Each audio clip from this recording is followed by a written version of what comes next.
Welcome everyone to this explainer. I'm absolutely thrilled you're here today because we are about to step onto an entirely blank canvas. And it's a canvas that doesn't just invite us to paint a pretty picture, but to actually construct the very laws of physics that hold that picture together.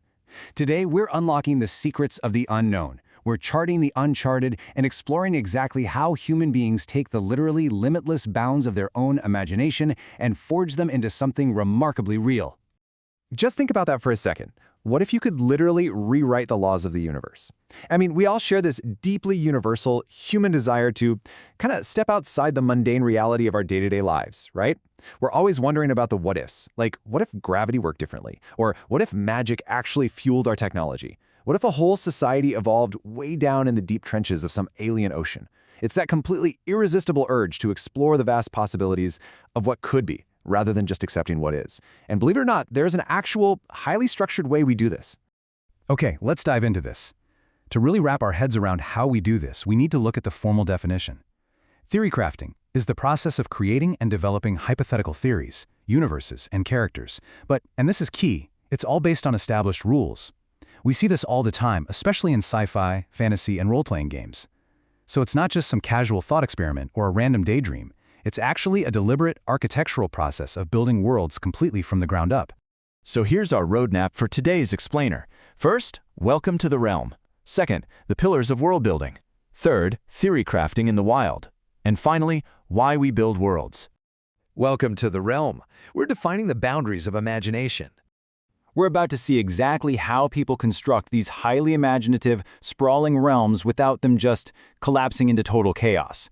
The secret ingredient to preventing that chaos? Relying on established rules or guidelines. You see, theory crafting isn't just randomly daydreaming. If anything can happen at any time for literally no reason, a universe loses its stakes, right? It loses its realism. Instead, this is a highly structured exercise. It's about constructing interactions that are firmly rooted in specific guidelines. And here is why this is absolutely crucial. Paradoxically, it is exactly within those strict boundaries that true, profound creativity actually flourishes. The rules give the imagination something solid to push against. Moving right along to Section 2, the pillars of world building. Let's look at the mechanics behind the magic. Let's look at how this builds across 4 crucial sequential steps. You can think of this as a super charming, almost architectural process of bringing the universe to life piece by piece. First up, you have world building. That's laying the foundation. Then, character development, populating that world. Next is rule creation, which is defining exactly how the world and the characters interact with each other. And finally, storytelling, setting the whole machine into motion. And honestly, you can't really have a compelling step 4 without first completely mastering steps 1, 2, and 3. Now, what's really interesting about this breakdown is how deeply interconnected all these elements are. Just look at the functions here. World building dictates the geography, the history, culture, and technology. Character development covers their personalities, abilities, and motivations. Rule creation, that establishes the combat, magic, or tech mechanics. And storytelling weaves all those narratives and plot lines together.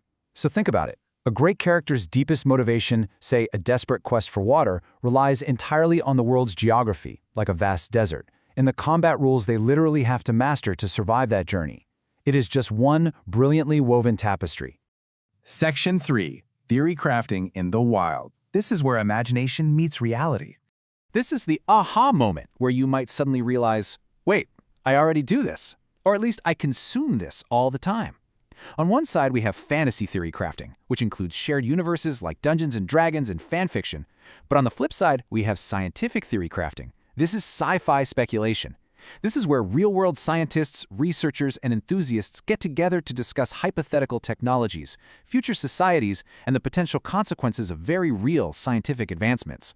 Whether you're wielding a broadsword or, debating the exact mechanics of a theoretical warp drive, you're engaging in the exact same fundamental exercise of structured imagination. And this brilliantly illustrates the concept in action. This idea of players creating characters and engaging in adventures within a shared fantasy world, often guided by someone improvising the story, that directly describes Dungeons and Dragons. D&D perfectly encapsulates the collaborative, rule-based nature of theory crafting. You've got players bringing their uniquely developed characters into a totally shared world. You have a dungeon master improvising the narrative on the fly, but all of it, literally every sword swing, every single spell cast, is governed by these thick, structured rulebooks. It's a highly structured framework that allows basically infinite storytelling possibilities to emerge. Then we have fan fiction, which is another incredibly popular form of theory crafting in the wild. Here, writers don't actually start from scratch. Instead, they take existing fictional universes from beloved books, movies, or TV shows, and they build upon them. They take the established geography, the characters we already know and love, the established rules of the lore, and they create entirely original stories within those specific bounds. It just goes to show how theory crafting naturally extends our instinct to tell stories, utilizing rules that someone else has already brilliantly designed for us. Part 4. Why we build worlds. Let's look at the real-world benefits of fake universes. So the crucial point is that by building fake worlds, we are actually sharpening our real-world skills.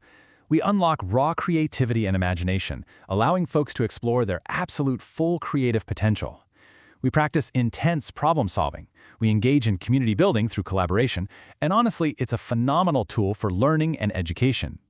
Believe it or not, constructing a fictional society's economy requires a surprisingly deep understanding of actual history, sociology, and math. I want to zero in on that problem-solving aspect for just a second, because the source material highlights this specifically, resolving plot inconsistencies and balancing power systems. When you are theory crafting, you aren't just making things up as you go. You're actually functioning as an architect, an engineer, and an editor all at once. If your magic system is too powerful, well, it completely breaks the stakes of the story, right? Balancing that system requires rigorous logic, critical thinking, and mathematical precision. You are continuously stress-testing your own universe to make sure it actually holds together under scrutiny. And perhaps the most beautiful part of all this is summarized perfectly here. Theory crafting is a versatile and enjoyable activity that can be pursued by people of all ages and backgrounds. It's literally a universally accessible tool. You don't need a massive budget, you don't need a film studio, you just need your mind, the willingness to learn a few rules, and maybe a couple of friends to share it with. It offers this absolutely wonderful chance to foster a deep sense of community and shared interest, bringing people together around the campfire of their own collective imagination. We've seen the rigorous mechanics. We've explored the rules that actually breed creativity and the immense real-world value of mapping out the unknown. The only boundary left is your own ambition. You have the tools, you know the pillars. So I'll leave you with this final, thrilling question to chew on. What world will you build? Thanks so much for joining me on this explainer, and keep exploring.